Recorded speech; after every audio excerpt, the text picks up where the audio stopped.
Ya baik, halo Pak Hari dimanapun Anda berada. Jumpa kembali bersama saya Aminuddin yang tentunya memandu podcast Huma Ita. Rumah kita, suara kita, untuk kita.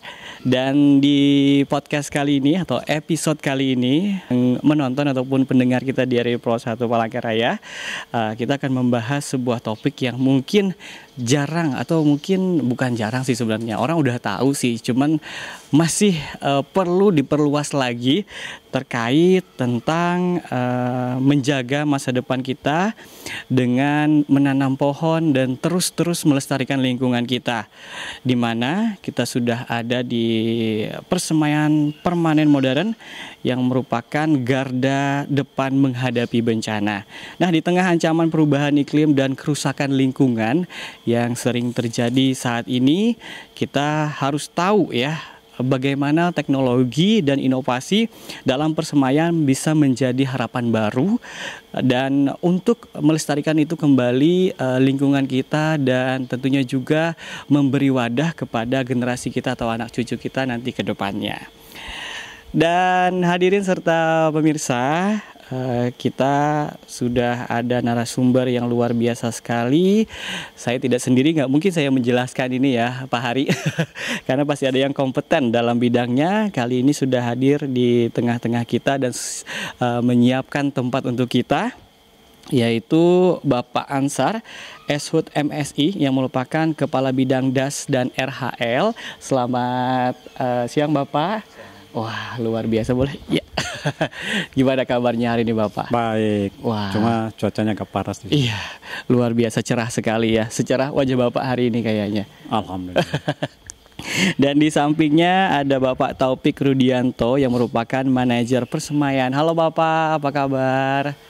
Alhamdulillah, kabar baik Mas. Wah, luar biasa sekali. Selamat siang, selamat datang di Persemaian. Iya, ini Pak terlihatnya aja sih sebenarnya cerah sekali, tapi adem nuansanya sebenarnya. Anginnya sepoi-sepoi ya. Betul. Apalagi kalau udah tumbuh tuh pohon-pohon yang itu udah mulai semakin rimbun, kayaknya semakin seger di sini ya. Semakin enak untuk kita bersantai ataupun ngumpul bersama dengan keluarga. Dan juga saya juga lihat nih Pak, dari tadi lihat kan ada gazebo nih. Nah, ini momen pas banget ya Pak ya. Betul. Nah, terkait topik kita hari ini Pak, kita tuh pengen tahu ya sebenarnya apa sih tujuan adanya persemaian ini Pak Ansar. Kita boleh tahu nggak sih Pak? Baik, jadi persemaian ini dibangun oleh Pemprov Kalteng dari diinisiasi Pak Gubernur. Sejak tahun 2023 ya mulai pembangunannya sampai selesai di 2024 kemarin. Dan ini memang sebetulnya masih tahap pengembangan Mas. Betul. Ini dibangun pertama memang untuk memproduksi bibit sesuai dengan misi kita untuk melakukan rehabilitasi hutan dan lahan, merehabilitasi lahan kritis karena memang untuk Kalimantan Tengah sendiri kan luasnya 15,3 juta hektar. Betul. Dan hampir 76% itu adalah kawasan hutan. Dari 76% kawasan hutan itu ternyata setengahnya itu tutupannya yang berhutan. Berarti kan ada sisanya yang non hutan. Termasuk di dalamnya banyak lahan kritis. Kalau Kalteng ini kan tercatat sekitar 860.000 hektar itu lahan kritis, dan tentunya untuk merehabilitasi, memulihkan lahan-lahan kritis ini kan kita perlu sumber bibit yang berkualitas. Betul. Nah, persemaian ini dibangun memang untuk memproduksi bibit-bibit tanaman hutan yang tentunya bisa untuk nantinya berperan untuk pengatur tata air, dan di samping itu bisa memberikan dampak hasil ekonomi bagi masyarakat, peningkatan pendapatan masyarakat, misalnya yang penghasil buah. Tujuan awalnya itu, dan kemudian di samping itu karena ini luas, jadi sebagian area non publik, area publik bisa dipakai untuk rekreasi dan olahraga. Betul. Dan kita mungkin melihat beberapa hari belakangan itu menjadi tempat tujuan rekreasi dan olahraga. Dan itu terbuka untuk umum gitu ya, Pak? Dan terbuka untuk umum dan tanpa dikenakan biaya. Oke, secara tidak langsung ini kayak jadi apa ya, promosi dadakan gitu ya. Kayak berjalan sekalian olahraga, sekalian tahu oh ini bibit mangga toh. Oh ini bibit buah apa gitu ya, menarik ini Pak. Dan kita tahu juga bahwa persemaian ini Pak ya, prosesnya mungkin nggak sebentar. 2-3 bulan gitu baru dapat yang namanya bibit-bibit seperti yang di samping Bapak. Dan di belakang ini juga saya lihat banyak sekali. Ini bibit-bibit apa nih Pak kalau kita boleh tahu Pak di belakang Pak? Jadi untuk yang bibit ini rata-rata memerlukan waktu 2-3 bulan, mulai dari proses penyemaian sampai siap tanam. Jadi memang beberapa bibit yang sementara kita produksi ini rata-rata adalah bibit yang penghasil buah. Tentunya ini menarik bagi masyarakat. Betul. Misalnya pete, jengkol dan lain. Kemudian ada jambu mente. Kemudian di samping itu ada juga tanaman-tanaman untuk pelindung. Misalnya terumbu besi dan tanaman hias. Kita coba tahun ini memang kita arahkan untuk misalnya pengadaan bibit yang tabebuya yang mungkin terkenal ya, kalau misalnya di Surabaya itu kan di taman-taman Surabaya itu kalau musim berbunga itu kan seperti sakura seperti itu. Jadi tanaman kita fokusnya ke tanaman yang produktif, penghasil buah dan kemudian yang bisa untuk tanaman hias. Di samping tidak melupakan untuk fungsi awalnya adalah untuk pengatur tata air, pelindung dan ya kita untuk penyerapan karbon. Baik, kita beralih ke Bapak Taufik Rudianto selaku manajer persemaian.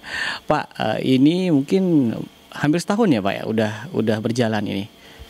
Kami operasional itu mulai Februari Mas Amin ya. Februari ini 2025 gitu. Oke, ini udah mulai beroperasi ya. Sudah operasional. Melihat sekarang antusias masyarakat untuk berkunjung ke sini gimana Pak? Alhamdulillah, persemaian kita ini dengan luas 9,4 hektar ya. 9,4 hektar di mana ada kawasan untuk masyarakat berolahraga. Betul. Seperti yang disampaikan Pak Kabit tadi. Tentu membuka akses masyarakat untuk datang ke tempat kami, ke persemaian ini dalam rangka mereka berrekreasi, berolahraga dan sekaligus masyarakat mengenal persemaian ini gitu.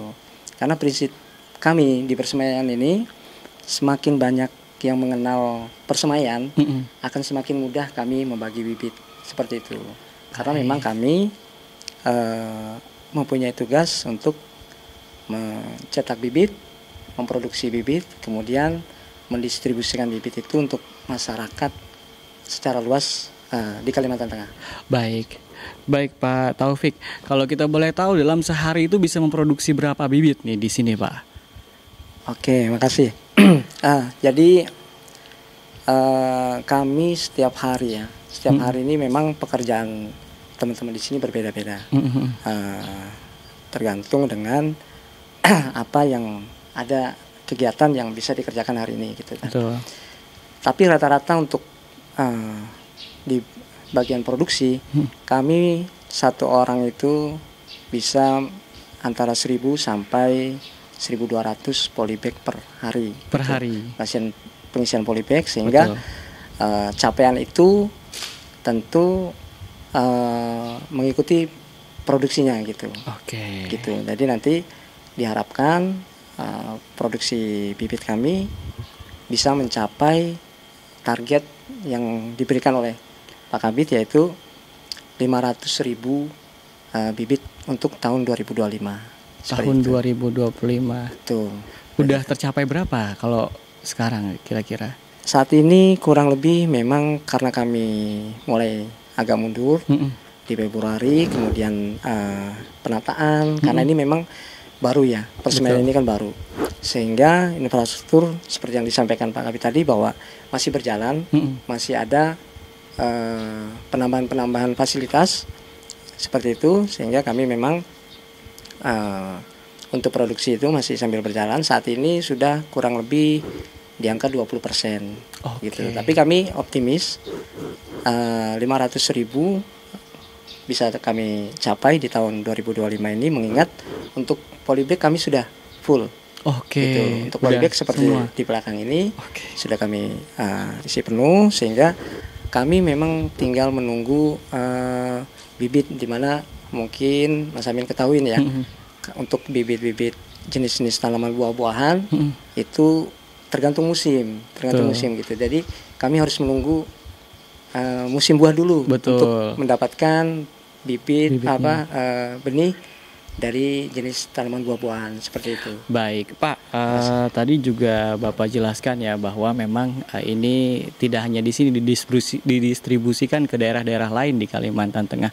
Daerah mana aja yang sudah sempat distribusi dari sini selama Februari hingga sekarang, Pak? Oke, jadi Kalimantan Tengah ada 14 kabupaten kota. Terutama kami yang terbanyak tentu di kota ya. Betul. Kota karena aksesnya mudah. Itu kami membagikan di kota itu sudah lebih dari 10.600 bibit pada saat Kalteng Expo kemarin. Jadi ditambah dengan kabupaten-kabupaten lain seperti Lamandau, kemudian Sukamara, kemudian Kotim, Kota Waringin Timur, kemudian ada juga yang lain itu Barito Utara dan kabupaten-kabupaten yang lain tentunya. Oke, udah beberapa kabupaten juga ya yang dapat dari sini. Cukup banyak. Bayangkan Kapuas, kalau Pulang Pisau juga. betul. Bayangkan kalau udah berjalan beberapa tahun nih Pak Ansar. Satu Kalteng kayaknya bakal dapat kebagian dari persemaian kita ya Pak. Baik Pak Ansar, ini terkait tentang DAS dan juga RHL, kita pengen tahu tanaman apa sih yang cocok ditanam mungkin untuk menjaga lingkungan kita, termasuk di bagian DAS ini Pak. Mungkin dari persemaian bisa mensupport itu gitu loh. Yang memang kita tahu bahwa sekarang udah banyak terjadi pendangkalan di DAS kita Pak, daerah aliran sungai Barito, Kahayan dan lain-lain gitu loh Pak. Nah, untuk tetap menjaga lingkungan kita tetap asri dengan tanaman-tanaman itu, apa yang kira-kira bisa dilakukan masyarakat mungkin yang tinggal di daerah aliran sungai ini untuk menanam tanaman itu Pak? Oh, baik, Ade Amin. Jadi kita dalam menentukan jenis tanaman yang diproduksi, betul, tentunya sesuai dengan kebutuhan. Betul. Jadi untuk terkait penanganan DAS, banjir dan lain-lain, kita mengutamakan tanaman-tanaman yang berakar dalam seperti terumbu besi. Betul. Dan kita tahu terumbu besi ini sebetulnya adalah jenis-jenis di samping perakarannya dalam, juga hasil penelitian menunjukkan bahwa pohon yang paling tinggi menyerap emisi karbon itu adalah terumbu besi. Terumbu besi itu. Kemudian di daerah-daerah bantaran sungai ya kita prioritaskan untuk tanaman-tanaman yang bisa untuk menahan longsor. Betul. Seperti bambu, kemudian jenis-jenis yang berakarnya juga berakar dalam. Betul. Kemudian ada beberapa jenis-jenis yang untuk penanggulangan erosi, misalnya lamtoro dan lain-lain. Dan jenis-jenis ini juga akan dikombinasikan jenis-jenis produktif yang penghasil buah dan lain-lain, karena ketika kita menyampaikan bibit-bibit yang perlu ditanam sesuai dengan teknis, tentunya kan kita harus memberikan juga masyarakat bertanya, ini manfaatnya ke kami apa? Betul. Kami kan perlu penghidupannya. Mungkin kita seling juga dengan tanaman-tanaman yang penghasil buah, misalnya durian, kemudian cempedak. Betul. Ada juga yang sekarang sesuai dengan program gubernur nih, di samping banjir nih kan, di program Huma Betang beliau, di visi misi beliau kan ada penanggulangan karhutla. Betul. Jadi penanggulangan karhutla itu kita untuk persemaian ini berada di bagian mitigasi. Oke. Jadi misalnya kan di Kalteng ini banyak lahan-lahan tidur. Aksi mitigasi karhutla kami itu adalah bagaimana lahan-lahan yang tidak produktif ini bisa dikelola, tentunya dengan pengelolaan, pengawasan yang baik, tentunya bisa mengurangi kejadian-kejadian karhutla.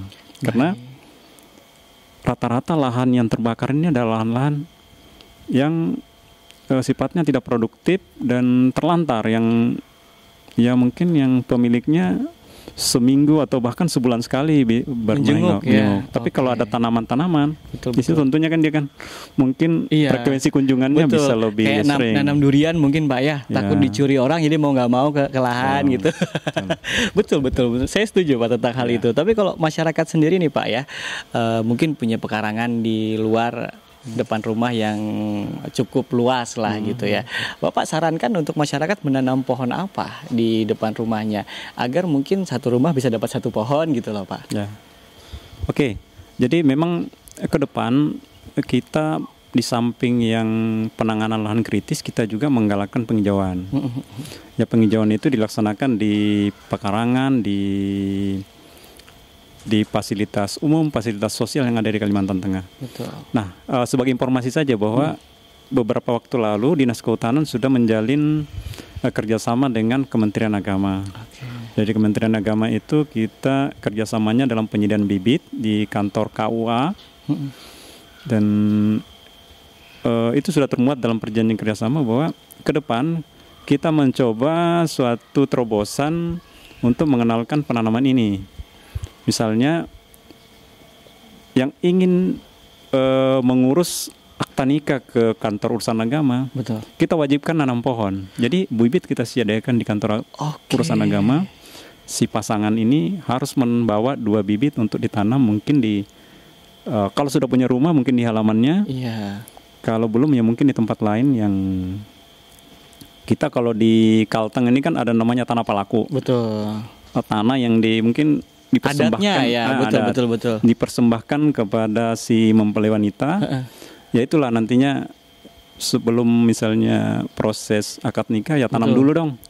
Oke, Seperti itu. setuju Pak ya. Ya, Apalagi seperti ini itu. ada adatnya, dan adatnya Ya. ini bisa dijadikan momen untuk menanam tadi ya. Tanah pelaku ini nggak cuman dianggurin doang, cuman sekedar adat doang lah, pelengkap adat enggak. Tapi jadi momen buat nanam kali aja 1 hektar ya tanah pelakunya, anggap aja banyak ya Pak ya. Bisa ditanam tuh durian 1 hektar. Habis itu panen tiap tahun tuh, sedap ya. Baik, dari Pak Taufik sendiri nih Pak, kan dijelaskan Bapak bahwa memang kayak terem besi tadi ya Pak ya. Apakah itu juga ada di sini disemaikan Pak? Betul, terem besi memang yang paling besar memproduksi oksigen, Betul. yaitu 28 ton ya, 28.000 kilogram oksigen per tahun. Jadi memang kita termasuk yang kita dorong paling awal terem besi ini, mengingat tujuan dari persemaian kita untuk merehabilitasi hutan, terus kemudian memperbaiki kondisi lingkungan, seperti itu. Juga tanaman-tanaman yang lain tentunya yang relevan dengan program pemerintah pusat, yaitu ketahanan pangan, ketahanan energi, dan kemudian ketahanan air gitu. Seperti itu, Baik. Mas Amin. Tadi juga ada dikasih tahu sama Pak Ansori bahwa orang yang mau menikah ya dapat nanam pohon nih. Kesini bayar kah, minta bibit atau seperti apa nih Pak Taufik, atau mau minta bibit kesini kan? Ya, bagus sekali. Jadi persemaian kita memang program dari Pemprov Kalteng, dari Pak Gubernur, itu memang membagikan bibit ini secara gratis untuk masyarakat. Seperti itu. Jadi memang masyarakat silakan bermohon untuk mengambil bibit di tempat kami sesuai yang ada list daftar bibit yang tersedia, mencukupi persyaratannya, kemudian kami akan menyiapkan bibit yang diminta tersebut secara gratis. Secara gratis. Secara gratis. Wah, luar biasa sekali kebijakannya ya. Dan gimana antusias masyarakat Pak? Apakah ada yang tahu udah gratis atau seperti apa nih? Betul. Masyarakat sangat antusias sekali, Betul. bahkan selalu menumpuk permohonan bibit di tempat kami ya. Selalu menumpuk gitu. Betul. Dan juga di samping-samping kita nih ada tadi disediain bibit apa aja nih Pak? Kalau kita boleh tahu. Ya, ini ada mangga ini ya. Ada mangga, kemudian jenis-jenis produktif, kemudian ini ada sukun, kemudian ini ada durian, kemudian ini ada jenis estetik, yaitu gelodokan tiang. gitu. Oke. Kemudian ada nangka juga di sana. Wah, Seperti luar biasa, lengkap ya. Lengkap. Tinggal kita mau nanam apa, yang suka makan Tuh. nangka ya Pak Ansar ya. Tinggal tanam nangka aja depan rumah nih. Jadi nggak perlu lagi bikin juhu, gangan, nangka atau segala macam, nggak perlu beli lagi. Tinggal petik dari rumah. Tiga tahun setelah menanam ini bisa dipanen kira-kira ya. Baik, luar biasa Pak. Mungkin juga nih dari Pak Ansar. Apa sih yang ingin disampaikan kepada masyarakat terkait pemanfaatan persemaian ini sebaik mungkin gitu loh Pak? Karena ini sudah wadahnya udah gratis, sudah apa, ini yang disampaikan kepada masyarakat apa nih Pak? Silahkan. Jadi pemerintah saat ini sudah menyiapkan persemaian, bibit sudah disiapkan secara gratis, dan tinggal kami mengajak masyarakat, mari kita menanam. Karena ada yang mengatakan begini, ketika pohon terakhir sudah ditebang, sungai terakhir sudah kering dan ikan terakhir sudah ditangkap, sesungguhnya kita itu baru sadar bahwa uang tidak bisa dimakan. Betul. Nah, untuk itu maka kita sebagai masyarakat, khususnya kaum muda, mari kita giatkan menanam. Karena dengan menanam kita memberikan sumbangsi kepada alam dalam rangka mengurangi risiko daripada bencana. Betul. Kita melakukan aksi mitigasi bencana, dan dengan menanam juga kita bisa memperoleh manfaat langsung, misalnya buah-buahan, dan ya tentunya kita bisa menghirup oksigen secara gratis dari hasil penanaman itu. Wah, manfaatkan sebaik mungkin ya Pak ya. Kalau dari Pak Taufik sendiri, apa yang ingin disampaikan kepada masyarakat terkait persemaian kita yang sudah jadi mungkin on proses untuk jadi lebih sempurna lagi ya? Apa nih yang disampaikan kepada masyarakat? Kami tentunya mengundang masyarakat Kalimantan Tengah untuk bermohon bibit di tempat kami. Akan kami bagikan secara gratis seperti itu. Di mana disesuaikan dengan daftar bibit yang ada tersedia seperti itu. Jadi harapan kami semakin persemaian ini dikenal masyarakat secara luas, semakin memudahkan kami membagikan bibit untuk dimanfaatkan masyarakat Kalimantan Tengah secara baik, secara maksimal seperti itu. Mungkin seperti itu. Wah, luar biasa sekali. Sebenarnya kita kurang waktu ya kalau ngobrol tentang ini.